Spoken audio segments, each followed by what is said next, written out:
tout ce qui est séminaire, mariage, concert, exposition.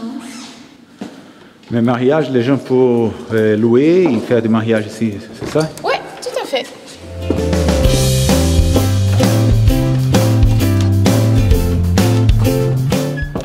Démarrer la visite ici, puisque c'est là où vous avez l'une des plus jolies vues sur le vignoble. Donc vous avez une petite partie au final du vignoble qui est ici, puisque nous avons 78 hectares. 78? Oui, 78 hectares avec 11 hectares qui sont dédiés au blanc et 67 hectares qui sont dédiés au rouge.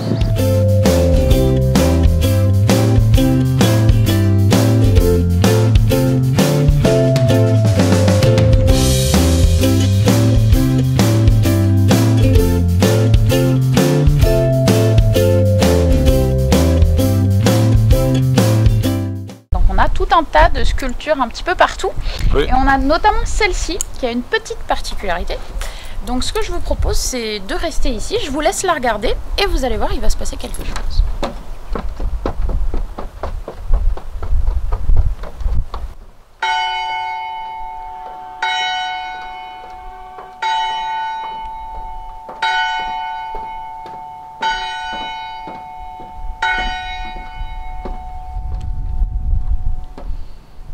Donc c'est une œuvre d'art qui a été faite par un artiste qui est américain, qui s'appelle Chuck Oberman. Et il s'agit d'une pièce unique qui a été spécialement faite pour le château. Elle s'appelle Nouaison, donc ça représente la transformation de la fleur de vigne en raisin. Donc au début, quand c'est complètement fermé, vous avez ce qui ressemble à la fleur de vigne, bien sûr, et complètement ouvert à ce qui ressemble au raisin.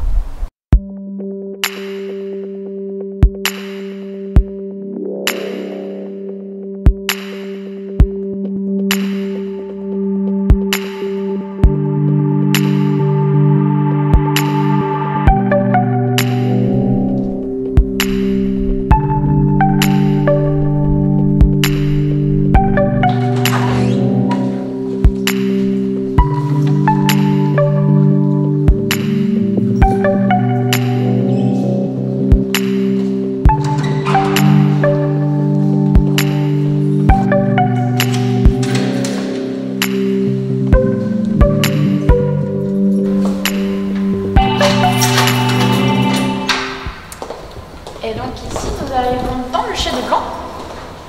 Donc c'est une pièce qui est relativement petite parce que le blanc, ça représente vraiment une petite production pour nous. Donc les 11 hectares sont là et là, vous avez toute la production de 2014 qui est en barrique.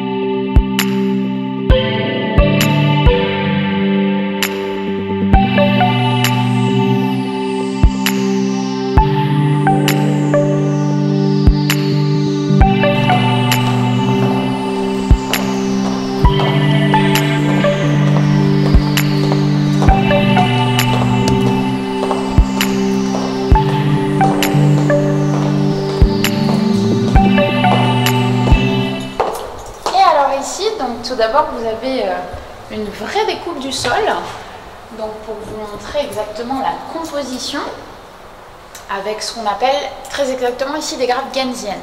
C'est-à-dire que les graves ont été charriés à l'ère du Quaternaire par la fonte des glaces, donc ce qui a créé notamment des rivières, des fleuves qui ont ramené les graves jusqu'ici. Et on a eu également l'océan Atlantique qui est arrivé jusque-là, donc il y a beaucoup de sable, beaucoup de coquillages fossilisés, beaucoup de corail fossilisé, également beaucoup de silex, c'est ça qui donne le côté assez fumé d'ailleurs à nos vins au nez. C'est intéressant parce que c'est un sol qui est très drainant quand il pleut. Les racines des pieds de vigne sont obligées d'aller très profondément chercher l'eau, donc parfois elles peuvent aller jusqu'à 6, 8 mètres, même parfois 10 mètres ici.